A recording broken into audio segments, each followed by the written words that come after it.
지금까지도 우리를 지켜주신 좋으신 하나님 앞에 감사 영광 올려드리고, 오늘 성전에서 또 각자의 처해진 위치에서 온 마음과 힘과 뜻을 다해서 하나님을 예배하는 저 여러분을 기쁘게 받아주시고 하늘의 신령한 은혜와 땅의 기름진 복으로 채워주시기를 주 예수 그리스도의 이름으로 축원해 드립니다.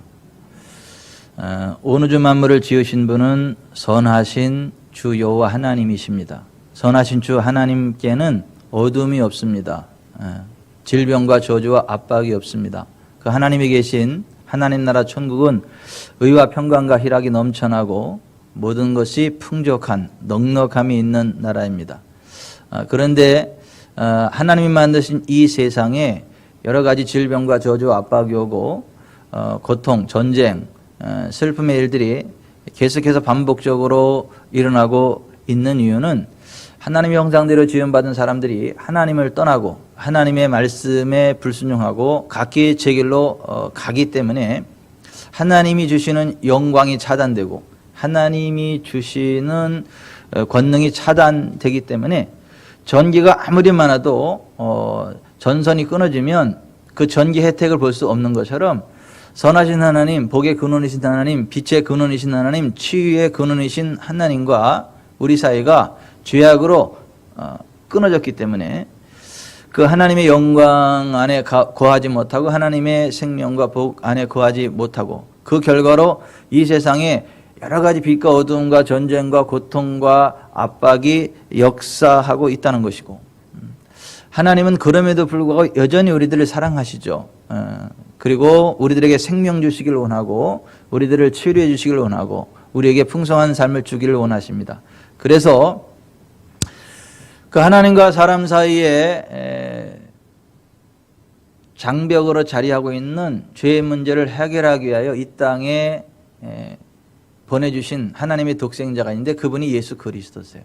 예수 그리스도께서 이 땅에 죄의 문제를 해결하고 하나님과 우리 사이를 회복시키시려고, 하나님과 우리의 관계를 회복시키시고 하나님과 우리가 함께하는 복된 삶의 현장을 회복시키시려고 이 땅에 오신 분이 있는데 그분이 예수님이십니다. 그래서 예수께서 이 땅에 오심을 기념하는 날이 12월 25일 성탄절이에요. 그래서 우리가 성탄절을 맞이할 때마다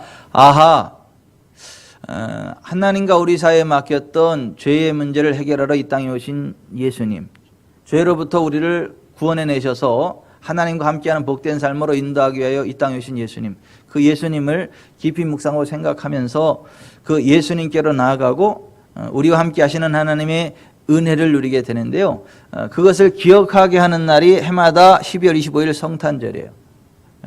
그리고 이 성탄절을 우리가 맞이하기 4주 전부터 대림절, 대강절 혹은 강림절이라고 해서 교회 절기를 지키는데요, 예수께서 이 땅에 오시기 수천 년 전부터 우리의 죄의 문제를 위하여 해결하기 위한 하나님의 메시아가 이 땅에 온다라는 것이 예언되어져 있고 그 예언된 대로 이 땅에 오신 예수님이시거든요.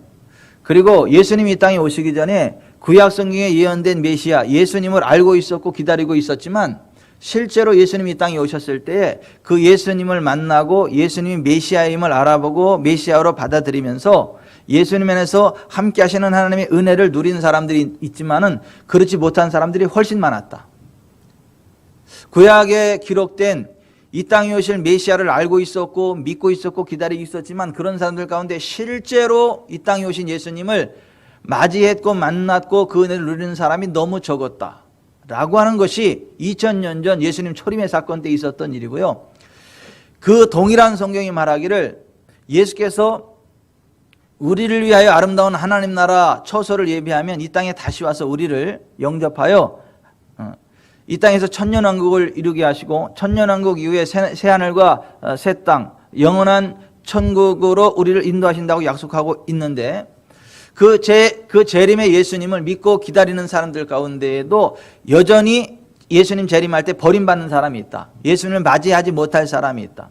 그래서 열 처녀 비유에서 보면 슬기로운 5 처녀는 신랑 되신 예수님을 기다렸다가 만났고 혼인잔치에 들어가게 됐지만은 미련한 5 처녀는 신랑 되신 예수님을 기다리기는 하되 등과 기름을 준비하지 못해서 막상 신랑 되신 예수님이 왔을 때 예수님을 맞이하지 못하고 바깥 어둠으로 밀려나는, 버려지는 그러한 저주를 맛보게 되었다. 성경은 초림의 예수님을 기다렸으나 만나지 못하고 구원받지 못한 사람이 많았던 것처럼 재림의 예수님을 기다리지만은 실제 재림의 예수님을 만나지 못하고 버림받을 사람들도 많이 있다라고 경고해요.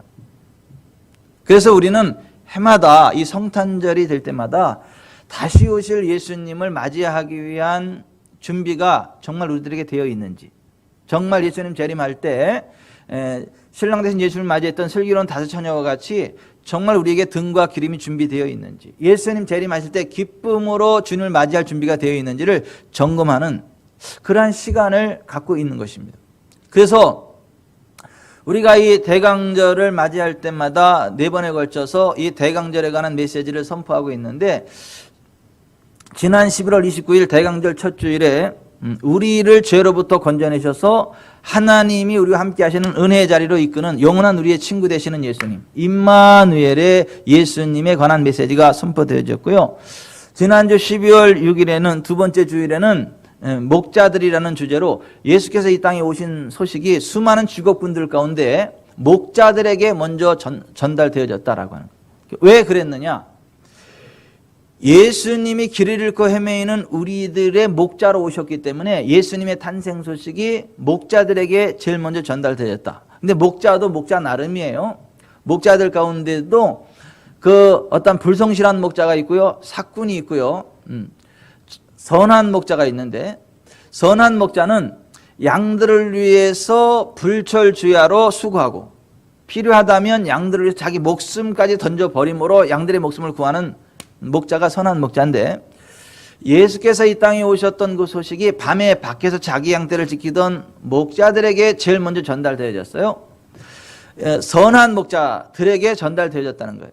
예수님은 우리를 대충 돌보는 그러한 불성실한 목자로 오신 게 아니고, 사꾼과 같은 그러한 분으로 오신 게 아니고, 불철주야 우리를 지키시고 우리를 위해서 목숨까지 버리시는 선한 목자로 오셨기 때문에 선한 목자들에게 예수님의 탄생 소식이 제일 먼저 증거되었다. 선한 목자는 양들을 위해 목숨을 버린다 그랬는데, 예수님도 우리들의 선한 목자가 되셔서 우리를 위해 목숨을 버리셨습니다.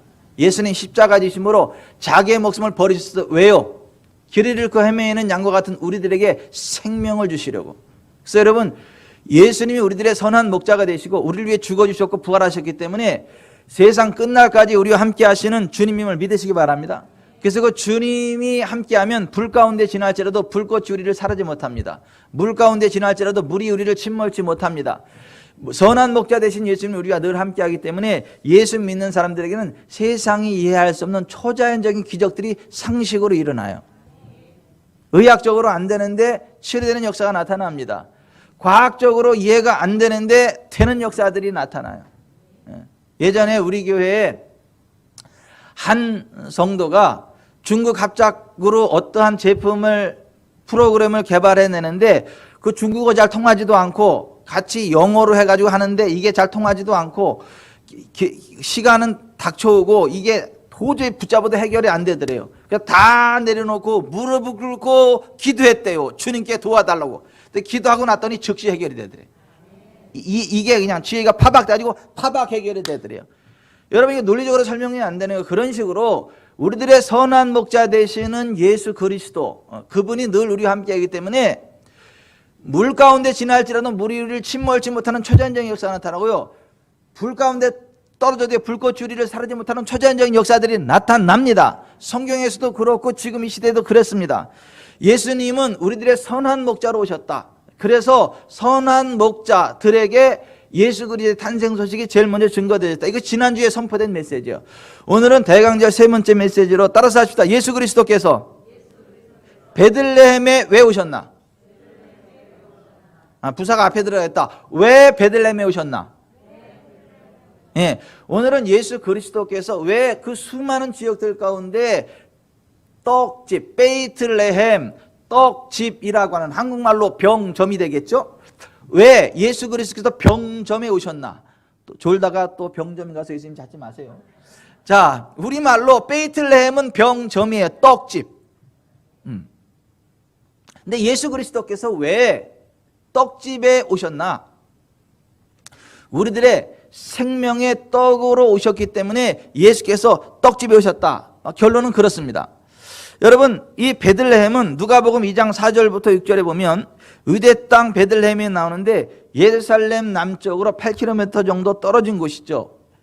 에브닷이라는 옛 지명을 가지고 있고, 루트에 나오는 유대 베들레헴이고, 라헬의 무덤이 있고, 다윗의 조상 보아스와 오벳과 이세, 그리고 다윗을 배출한 동네고, 다윗이 그곳에서 왕으로 기름 부음을 받았기 때문에 데이비스타운, 다윗의 동네로도 알려진 곳입니다.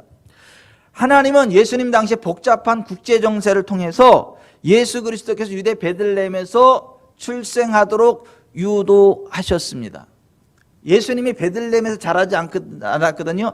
갈릴리 나사렛에서 예수님의 아버지 요셉이 살고 있었는데 왜 갈릴리 나사렛은 나지 않고 베들레헴에서 태어나셨느냐라고 했을 때, 예수님은 우리들의 생명의 떡으로 오셨기 때문에 베들레헴에서 날 것을 구약에 예언했고, 그 당시 전 세계를 지배하고 유다를 이스라엘을 통치하던 로마의 옥타비아누스,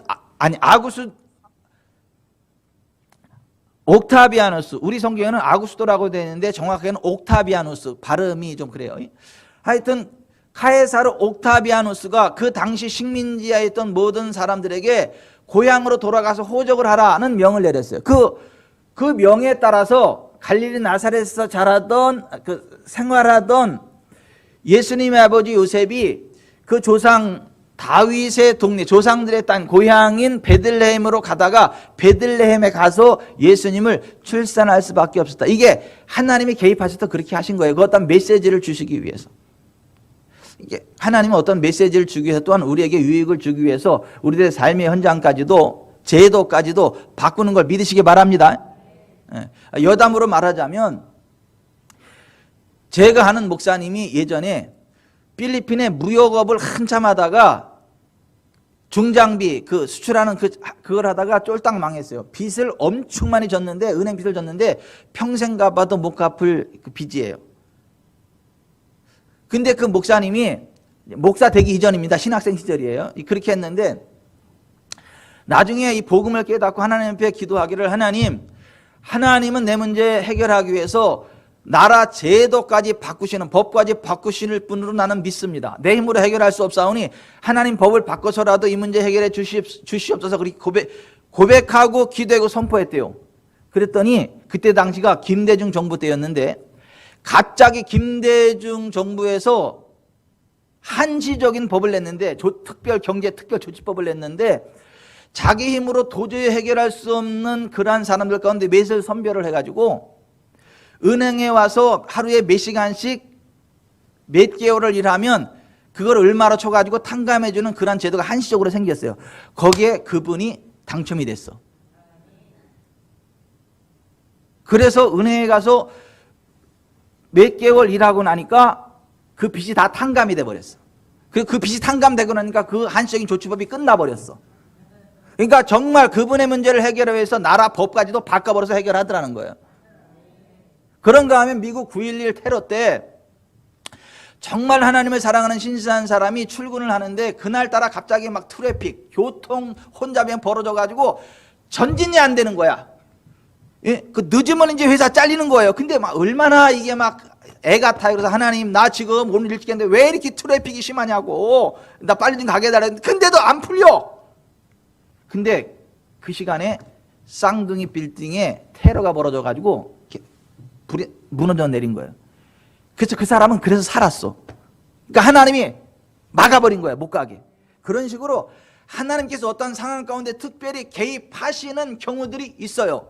그러니까 예수께서 지금 갈릴리 나사렛에서 태어나는 게 맞지만은, 구약 성경에 예수님은 떡집 베들레헴에서 나올 거다라고 예언했고, 예수님이 이 땅에 생명의 떡으로 오신다라는 메시지를 주기 위해서 갑자기 로마 황제 옥타비아누스를 통해서 호적법을 만들어 가지고 유대 땅 베들레헴에 가서 태어나게 하셨다는 거예요. 여러분, 하나님이요 역사의 주인님을 믿으세요. 아무리 악한 자도요 하나님의 손 앞에 있는 걸 믿으세요. 그러니까 대한민국의 주인은 여시라고 믿어. 나는 여호와 하나님께서 대한민국을 다스리신다고 나는 믿습니다. 우리가 그 하나님 편에 서면 하나님은요 우리를 도와주십니다. 나라의 법까지 바꿔버려요. 한시적인 어쨌든 상황을 바꿔버리십니다. 아멘. 그 하나님의 주권적인 섭리에 따라 갈릴리 나사렛에 있던 예수님의 부모가 베들레헴으로 가서 예수님을 출산하게 됐다. 근데 베들레헴에 가서도 여관에 있을 곳이 없어가지고 마굿간에서 예수님 출산하게 했어요. 그리고 나서 강보에 싸가지고 말 밥통 구유에다가 예수님을 거기다 눕혀놨어요. 좀 그렇잖아요. 여관도 아니고 마굿간에 태어나가지고 예수님을 강보로 싸가지고 말 밥통에다 넣었다니까요. 구유가 말 밥통이잖아요. 이거 왜 그러는 거죠? 예수님이 이 땅에 우리들의 생명의 떡으로 생명의 양식으로 오셨다라는 것을 그런 식으로 하나님이 나타내고 보여주시기 위함이었다라고 하는 거예요. 그것을 기록하는 책이 요한복음이에요. 그러니까 예수님에 대한 기록이 마태, 마가, 누가, 요한 4복음서거든요. 4명의 기자들이 예수님의 생애를 기록했는데 왜 한 분의 생애를 4사람이 기록했나? 자, 똑같은 손으로 손바닥, 손등, 손날, 손끝 이렇게 해서 이 전체를 설명해야 되는 것처럼 예수님의 4가지 측면을 전체로 보여주면서 예수님의 완벽한 모습을 보여주기 위해서 마태, 마가, 누가, 요한 4복음서 기자가 예수님에 관한 것을 각기 다른 측면에서 기록했다라고 하는 거예요. 마태를 통해서는 임마누엘의 하나님으로 오신 예수 그리스도를 묘사하고 있고, 누가를 통해서는 목자 없는 양과 같은 우리들의 목자, 선한 목자로 오신 예수님을 소개하고 있고, 요한을 통해서는 생명의 떡으로 오신 예수님을 소개하고 있다라는 거예요. 요한복음에는 보면 메시아, 구약에 예언된 그리스도가 유대 땅 베들레헴에 와야 되고 예수님은 우리의 생명이 떡이 되신다는 것을 계속 강조해서 말씀하고 있는 것을 봐요. 요한복음 7장 41절에 어떤 사람은 그리스도라며 어떤 이들은 그리스도가 어찌 갈릴리에서 나오겠느냐, 성경에 이르기를 그리스도는 다윗의 씨로 또는 다윗이 살던 마을 베이틀레헴에서 나오리라 하지 아니하였느냐라고 했어요. 6장 35절에 예수께서 이르시되 나는 생명의 떡이니 내게 오는 자는 결코 줄이지 아니할 터요 나를 믿는 자는 영원히 목마르지 아니하리라 그랬어요. 6장 48절에 내가 곧 생명의 떡이니라 그랬어요. 6장 55절에 내 살은 참된 양식이요 내 피는 참된 음료로다 그랬어요. 예수님이 이 땅에 생명의 떡으로 오셨다는 거예요. 그래서 베이틀레헴 떡집 병점에 오셔야만 했다라고 하는 것을 말씀하고 있어요. 여러분, 예수님이 우리의 생명의 떡이 됨을 믿으시기 바랍니다. 구약의 룻기라고 있어요. 이 룻기는 룻에 관한 기록이 아니라 하나님의 백성들이 하나님을 떠나면 떡집에 떡이 없는 것처럼 삶이 메마르게 되고 삶의 현장 가운데에 궁핍함이 오지만은 하나님의 백성들 다시 하나님께로 돌이키면 하나님께서 양식을 주셔서 풍족한 삶이 회복된다. 그리고 하나님의 백성이 삶의 현장이 메마를 때에 하나님을 바라보고 하나님과의 관계를 회복해야지 인간적인 방법으로 삶의 문제를 해결하려고 하나님이 예비하신 복된 자리를 떠나고 세상으로 나아가면 잘 될 것 같아도 물질 잃어버리고 건강 잃어버리고 소중한 거 다 잃어버리고 개털돼가지고 주님께로 돌아올 수밖에 없다라고 하는 메시지를 주는 게 룻기서예요. 이 룻기서에 보면 나옴이라는 여자가 하나님을 잘 섬겼어요. 좋은 신랑 만나가지고 유복한 가정을 이루고 말론과 기른이라고 하는 2 아들을 낳았어요. 그 동네 유지예요. 아주 황후마마처럼 귀족처럼 살았어요. 근데 어느 날 유대 땅 그 베들레헴에 기근이 들었어요. 그때 이 나오미가 야 우리가 살기 위해서 어디를 보니까 이 베들레헴은 하나님의 영광이 머무는 곳인데 하나님이 가지 말라고 하는 모압 땅에 보니까 거기는 무역이 성하고 요즘 말로 말하면 무역이 성하고 농사가 잘 되고 거기 가면 아무 문제 없을 것 같아요. 거기 가면 돈도 벌 수 있을 것 같고 아무 문제 없을 것 같아요. 그러니까 하나님이 가지 말라고 했지만 남편을 꼬셔가지고 아들들과 함께 하나님이 가지 말라 한 모압에 갔어요. 모압에 가서 10년 사는 동안에 있던 재산 다 날려버렸고 나갈 때는 돈 가져갔는데 10년 만에 재산 다 날라갔고 남편 죽었고 거기 모압 여자들은 저주받은 그 족속이라 같이 결혼하면 안 되는데 그 모압 여자들을 데려다가 며느리를 삼았어. 그랬더니 아들 둘이 죽어버렸어. 그래서 10년 만에 재산 다 날려 남편 죽어 두 아들 죽어 그래가지고 홀로 된 여자 셋만 남았어요. 근데 그 상황에 보니까 베들레헴을 하나님께서 돌보셔가지고 자기 백성을 돌보셔가지고 그들에게 양식을 주셨다라는 소문을 들었어요. 그 떠나지 않고 그 자리에서 하나님 바라보고 의지하고 하나님께 되돌렸더니 하나님이 베들레헴을 돌보셔서 거기에 양식을 주셨다라는 얘기를 들었어요. 그때에 이 나오미가 땅을 치면서 내가 그 자리에 머물면서 하나님을 바라봐야 되는데 하나님이 가지 말라는 곳에 여기 와가지고 돈 벌러 왔다 돈 다 날려버리고 잘 되려고 왔다가 남편 죽고 아들들 죽고 나도 얼굴이 다 상하고 다 망가지고 아무것도 없어 거지처럼 저주받은 모습으로 그 내가 살 길은 이제라도 하나님이 기뻐하시는 베이틀레헴으로 돌아가야 되겠다 해서 베이틀레헴으로 돌아와요. 그때 그 나오미가 다 망가진 모습을 보면서 그 수많은 사람들이 예전에 그 나오미를 기억하면서 Can this be 나오미? 이 사람이 나오미 맞아? 이 사람 나오미라고 할 수 있어? 라고 사람들이 막 놀래 자빠지는 거예요. 그때 이 나오미가 죽음에라도 들어가고 싶은 마음으로 Don't call me 나오미, 날 나오미라 부르지 마세요. Call me 마라, 나를 마라라 부르세요. 이렇게 얘기를 해요. 마라라는 말은 무슨 나오미라는 말은 즐거움, 기쁨, 황후스러움 막 이런 거예요. 고풍스러움 이런 거예요. 마라라는 말은 쓴 고통, 저주, 아픔 이런 말이요. 그러니까 그 황후마마처럼 그 귀티나던 그 인생이 완전히 저주스러운 모습으로 바뀌었다라고 자기가 보기에도. 그러나 그럼에도 불구하고 돌아왔더니 하나님이 그에게 은혜를 베풀어 주셔서 그가 메시아의 조상이 되는 반열에 다시 세워지는 놀라운 일들이 있게 됐고 하나님이 거기를 돌보셨더니 베들레헴에 다시 살아나서 하나님의 영광이 회복되어졌고 모든 기근의 문제가 해결되어졌고 세상의 문제가 해결됐다라고 하는 거예요. 거기 와서 생의 모년이 아름답게 회복이 되어졌다라고 하는 거예요. 존귀함이 다시 회복되어졌다라고 하는 거예요. 아멘. 여러분 제발 부탁이니까 복의 근원 하나님이십니다. 하나님과의 관계에서 해답을 찾고 내 문제가 뭔가 이거를 봐야지 그냥 어디 가면 잘 될까 어디 가면 돈 될까 돈 따라가지 마세요. 우리들에게 중요한 것은 the thing with God 하나님과 함께 하느냐 이게 중요한 것이 the place without trouble 문제 없는 장소가 중요한 게 아니라 하나님이 함께 하는 그것이 중요합니다. 아무리 저주스러운 상황 가운데도 하나님이 함께하면 잘 됩니다. 근데 아무리 좋은 환경 가운데도 하나님이 함께하면 그게 저주가 될 수 있어요. 똑같은 불꽃 가운데 던져져도 하나님이 함께하면요 그것이 천국입니다. 불꽃이 그를 사르지 못합니다. 근데 하나님이 함께하지 않는 사람은 불꽃 근처에 있어도 타 죽어. 근데 하나님이 함께하는 사람은 불꽃 가운데 던져져도 안 타 죽어. 그게 다니엘의 세 친구 사드락과 메삭과 아벳느고 이야기잖아요. 한 나라 전체가 저주 가운데 빠져도 하나님과의 관계가 회복된 곳에는 저주로부터 자유케 돼요. without trouble 문제 없는 상황이 돼버려요.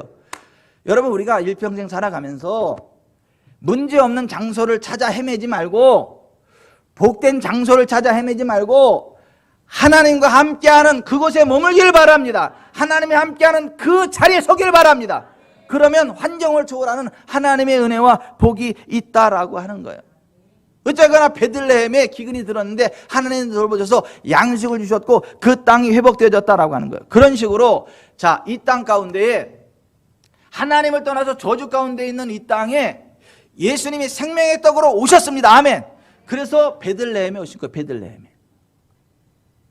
여러분 이 세상의 문제는 기근이 와서 양식이 없다 물이 없다 이게 문제가 아니고 하나님의 말씀이 있느냐 없느냐 하나님이 우리와 함께 하느냐 안 하느냐 거기에 근본 문제가 있다라고 하는 거예요. 그래서 아모스도 8장 11절에 주 여호와의 말씀이니라 보라 날이 이를지라 내가 기근을 땅에 보내리니 양식이 없어 주림이 아니며 물이 없어 가람이 아니요 여호와의 말씀을 듣지 못한 기갈이라. 따라서 합시다. 여호와의 말씀을 듣지 못한 기갈이라. 이 세상은 여호와의 말씀을 듣지 못한 기갈로 인해서 여러 가지 문제가 생기는 것이지 여호와의 말씀만 들으면요 살아납니다. 영혼이 살아납니다. 육체가 살아납니다. 삶의 현장이 살아납니다. 경제가 살아납니다. 다 살아나요. 이게 성경의 복음이에요. 그래서 예수님이 나는 생명의 떡으로 왔다라고 말씀하셨던 것이고, 예수님 안에 들어오면 가람이 없다, 주림이 없다라고 말씀하신 거예요. 예수님이 말씀하시기를 나는 하늘에서 내려온 살아있는 떡이니 사람이 이 떡을 먹으면 영생하리라. 내가 줄 떡은 곧 세상의 생명을 위한 내 살이니라 하시니라. 이것은 하늘에서 내려온 떡이니 조상들이 먹고도 죽은 그것과 같지 아니하여 이 떡을 먹는 자는 영원히 살리라. 따라서 하십시다. 이 떡을 먹는 자는 영원히 살리라. 그 떡이 예수님이란 말이에요. 예수님이 이 땅에 생명의 떡으로 오셨단 말이에요. 여러분, 사람이 떡으로만 사는 것이 아니라 여호와의 입으로부터 나는 모든 말씀으로 사는 걸 믿으세요. 여호와의 입으로부터 나는 모든 말씀이 육신이 되신 분이 예수 그리스도세요. 그리고 그 예수 그리스도를 믿으면 줄이지 않습니다. 예수 그리스도를 먹으면 달하지 않습니다.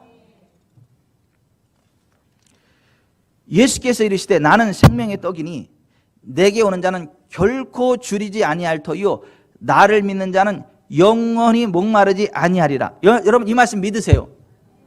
예수님은 생명의 떡이기 때문에 예수님께로 가는 자는 결코 줄이지 않습니다. 예수님을 믿는 자는 영원히 목마르지 않습니다. 아멘. 이게 요한복음 6장 35절 말씀이거든요. 예수께서 이르시되 나는 생명의 떡이니 내게 오는 자는 결코 줄이지 아니할 터이요 나를 믿는 자는 영원히 목마르지 아니하리라. 자, 근데 이 말씀이 왜 나온 거냐 하면 이게 요한복음 6장이거든요. 근데 요한복음 4장에 바라보면 왕의 신하의 아들이 죽어가요. 왕의 권력으로도 해결할 수 없는, 이 세상 권력으로도 해결할 수 없는 그런 문제가 있어. 근데 그 왕의 신하가 예수님한테 와서 아들을 살려달라고 하니까 예수님 말씀하시죠. 가라, 내 아들이 살아있다 한 말씀 하셨거든요. 그걸 믿고 갔더니 죽기 직전에 왕의 아들이 살아났어요. 그리고 38년 동안 꼼짝도 못하던 중환자가 예수님을 만났는데 예수님이 내가 낫고자 하더니 내가 낫고자 하느냐라고 여쭤보시고 일어나 내 침상을 들고 걸어가라 그랬더니 그 사람이 즉시 일어나서 침상을 들고 걸어가는 거예요. 그러니까 권력으로도 해결 안 되고 의학으로도 해결 안 되는 그 어떤 것도 다 해결이 되더라. 예수님 앞에는 다 해결이 되더라. 그것을 발견한 사람들이 예수님께로 몰려들기 시작을 한 거예요. 그래서 요한복음 6장 2절에 그런 사건에 대해서 이야기하고 나서 그 후에 예수께서 디베랴 갈릴리 바다 건너편으로 가시매 큰 무리가 따르니 이는 병자들의 행하시는 표적을 보았음이러라 그래요. 예수님께 가면 다 해결된다는 그걸 아니까 사람들이 예수님께로 몰려왔다는 거예요. 그리고 보리떡 5개와 물고기 2마리로 5,000명, 25,000명 되는 사람들을 다 배불리 먹게 하고도 12광주리를 거두는 그러한 기적을 일으키셨다라고 하는 거예요. 그러고 나서 예수님이 이렇게 말씀하신 거예요. 내가 진실로 진실로 너에게 이르노니 너희가 나를 찾는 것은 표적을 본 까닭이 아니요 떡을 먹고 배부른 까닭이로다.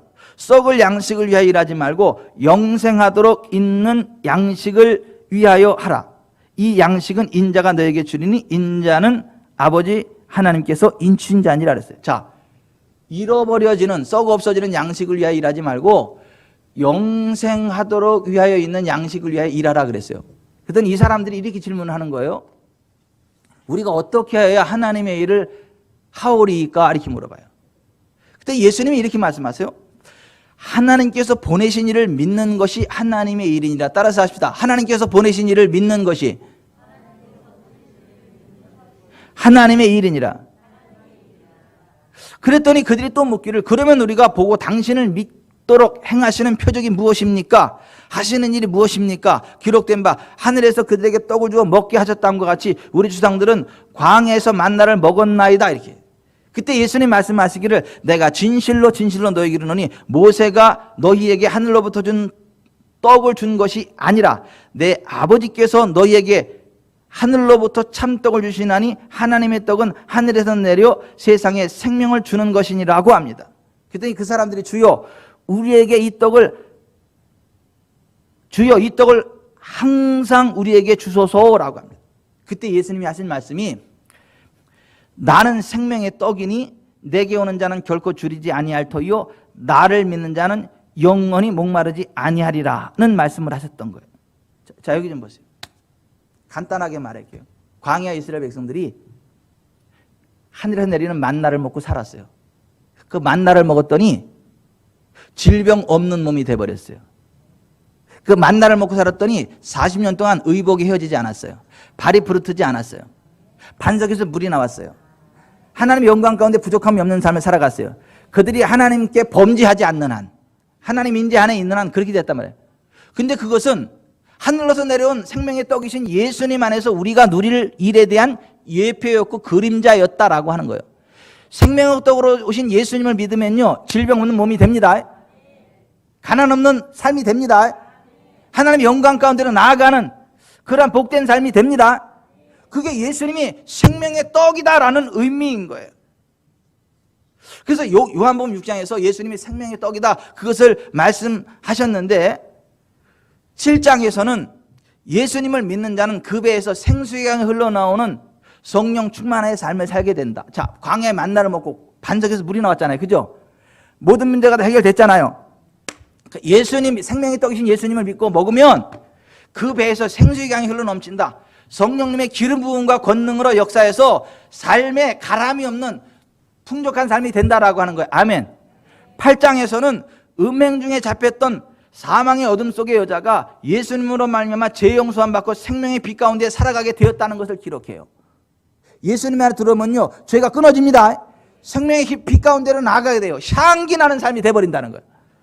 9장에서는 날 때부터 맹인된 사람이 예수님으로 말미암아 그 눈을 고침받아 보게 되는 건강한 사람이 되었다. 예수님 안에 들어오면 의학적으로 불가능한 것이 다 해결된다지 그 얘기하는 거예요.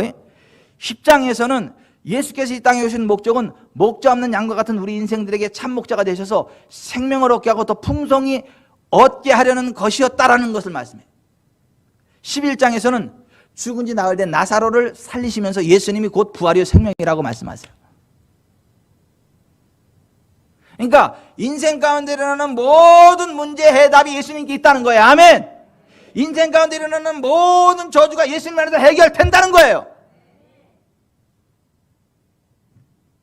그러면서 12장부터 19장에는 우리에게 그와 같은 생명과 풍성한 삶을 주시기 위해 예수님께서 당하셨던 모든 고난의 사건들을 기록해요.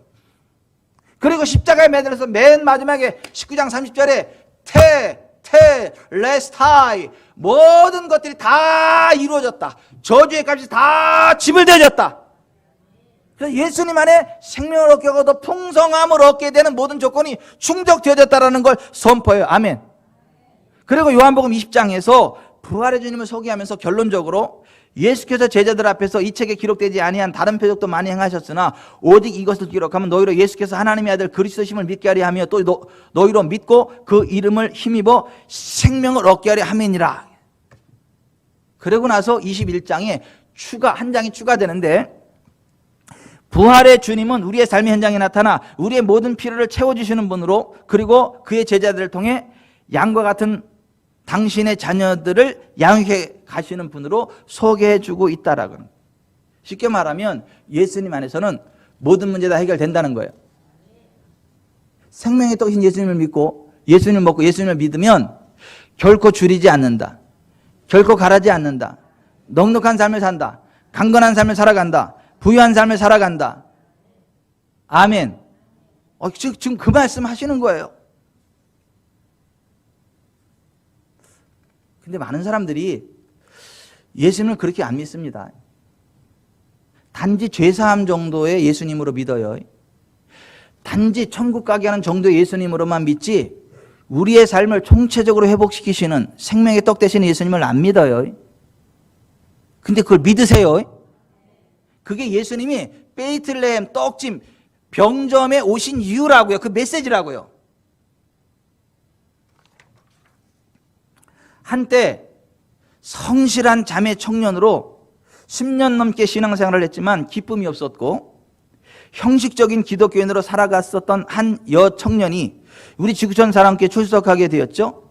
3년이 지나가는데 주님이 주시는 복은 선택된 사람만 받는 것이 아니라 주님을 믿는 모든 사람들에게 공통적으로 적용된다는 것이 큰 충격으로 다가갔죠.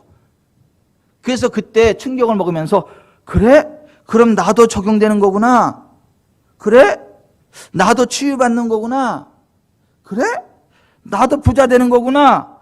아, 나도 되는 거구나 라는 게 깨달아졌대. 3년 만에. 그렇게 깨닫고 있을 무렵에 이병천 목사가 설교하기를, 우리 교회 출석하고 제대로 신앙생활 3년만 해봐라. 3년이 되어도 축복을 못 받으면 선친유산으로 물준 땅이 있는데 그거 팔아서 보상해 준다. 그 말을 듣고 진짜 한번 3년만 잘 다녀보자 라는 생각을 했대요.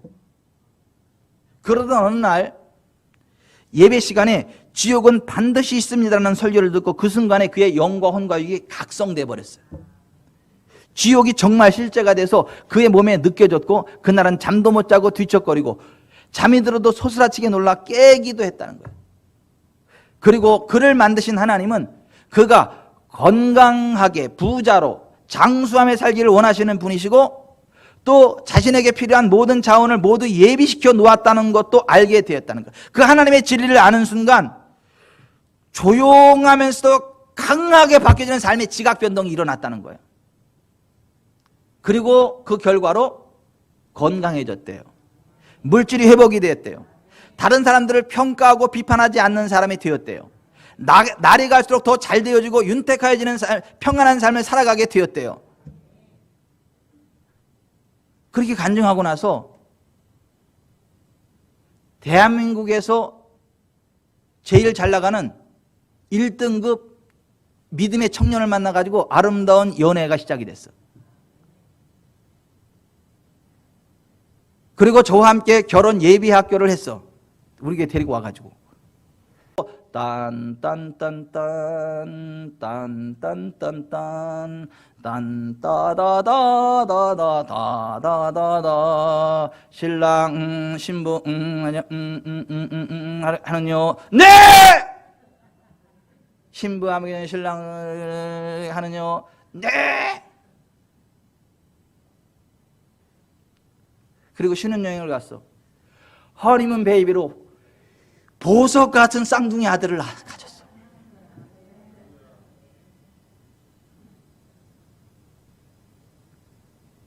그리고 지금 너무 행복하게 잘 살아. 지난주에 맛있는 막 소고기 사줘가지고 잔뜩 먹었어 내가 아주. 그 자매 청년이 김지연 집사요. 그 1등급 신랑이 박정현 집사요. 그 보석 같은 쌍둥이가 시온이 이안이요.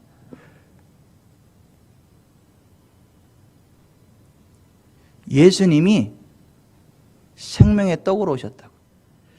그래서 베이틀레헴에 오셨다고. 떡집에. 그 예수님 안에 모든 해답이 들어있다고. 누구든지, anyone, 누구든지 내게 오는 자는 결코 줄이지 아니하는다. 내게 나를 믿는 자는 결코 줄이지 않는다. 목마르지 않는다. 저 우리 주전사랑교회 모든 성도들이 그렇게 되기를 바랍니다.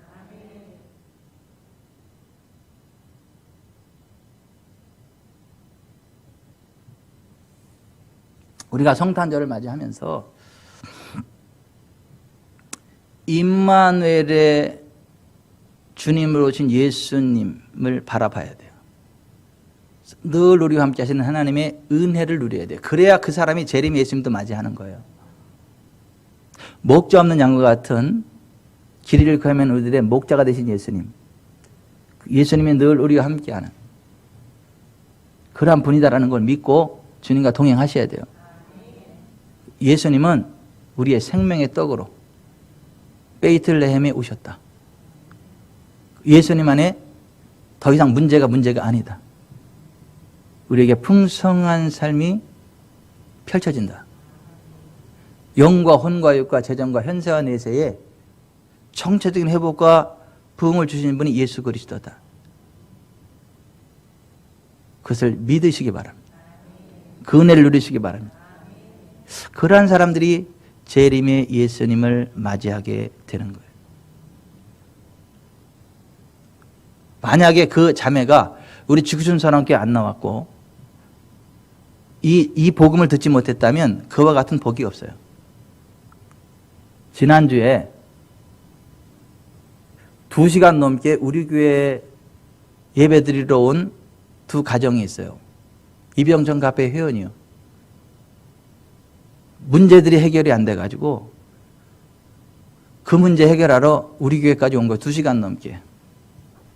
예배드리고 목양실에서 같이 상담을 해서 성경적인 믿음을 같이 이야기를 하는데 제가 손도 대지 않는데 주님이 만지셔.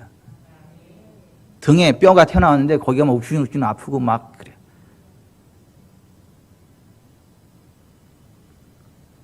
쏙 치료가 돼버렸어요. 하나님은 살아계십니다. 예수님이 고치십니다. 고백하라 그랬어요. 그리고 내가 손을 떼지만 계속해서 집에 가서도 주님이 고치신다. 믿음의 스위치를 켜고 있으라 이렇게 했거든요. 내려갔는데 또 아프더래.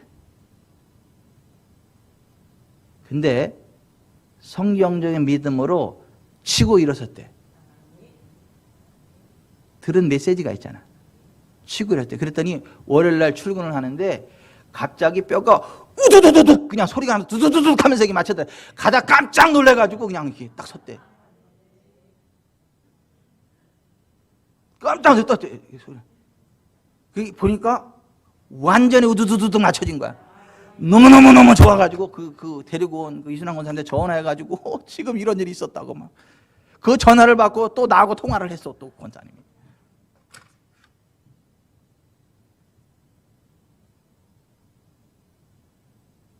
왜 똑같은 하나님인데 왜 그분이 그 교회에선 그런 기적을 맛보지 못하죠? 그 교회 하나님하고 우리 하나님이 달라요? 똑같은 하나님이시거든요. 그 교회 성경과 우리 교회 성경이 달라요? 똑같은 성경이거든요. 하지만 예수님을 어떤 예수님으로 이해하고 믿고 고백하느냐에 따라서 그 주님의 은혜를 얼만큼 누릴 수 있느냐가 결정이 돼요. 여러분, 예수님은요 생명의 떡이십니다. 예수님 안에 모든 문제 해결됩니다. 그거 믿으세요.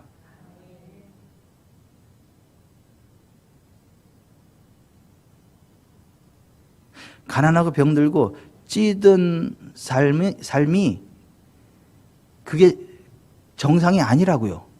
예수님 안에 있는 사람은. 영혼이 잘 되고 범사가 잘 되고 강건케 되는 게 정상이라고요.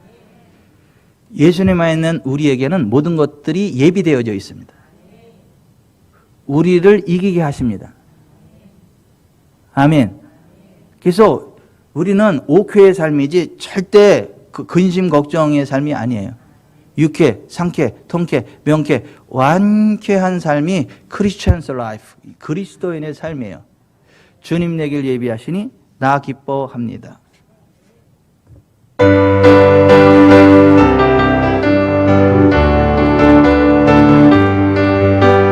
주님 내길 예비하시니 나 기뻐합니다. 주님 내길 예비하시니 나 기뻐합니다. 여호와 이레 여호와 이레 주님 내길 예비하시니 여호와 이레 주님 내게 평화 주시니 나 기도합니다. 주님 내게 평화 주시니 나 기도합니다. 여호와 샬롬 여호와 샬롬 주님 내게 평화 주시니 나 기도합니다. 주님 내게 승리 주시니 나 찬송합니다. 주님 내게 승리 주시니 나 찬송합니다. 여호와 니시 여호와 니시 주님 내게 승리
기도하겠습니다.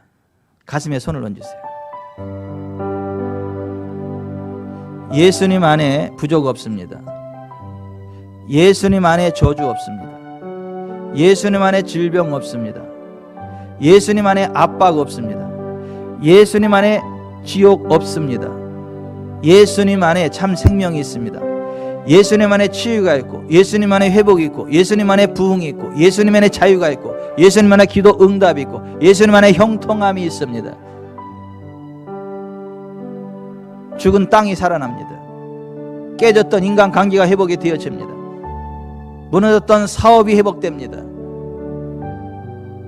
이것이 성경의 복음입니다. 사탄은 속입니다. 그것은 아니라고. 그것은 기복적이라고. 그건 성경이 말하는 기독교가 아니라고. 너무 샤머니즘적인 세속적인 기복적인 믿음을 갖지 말라고. 사탄은 이렇게 속삭입니다. 그런데 성경은 그렇게 말씀합니다. 사탄의 속삭임에 넘어가지 마세요.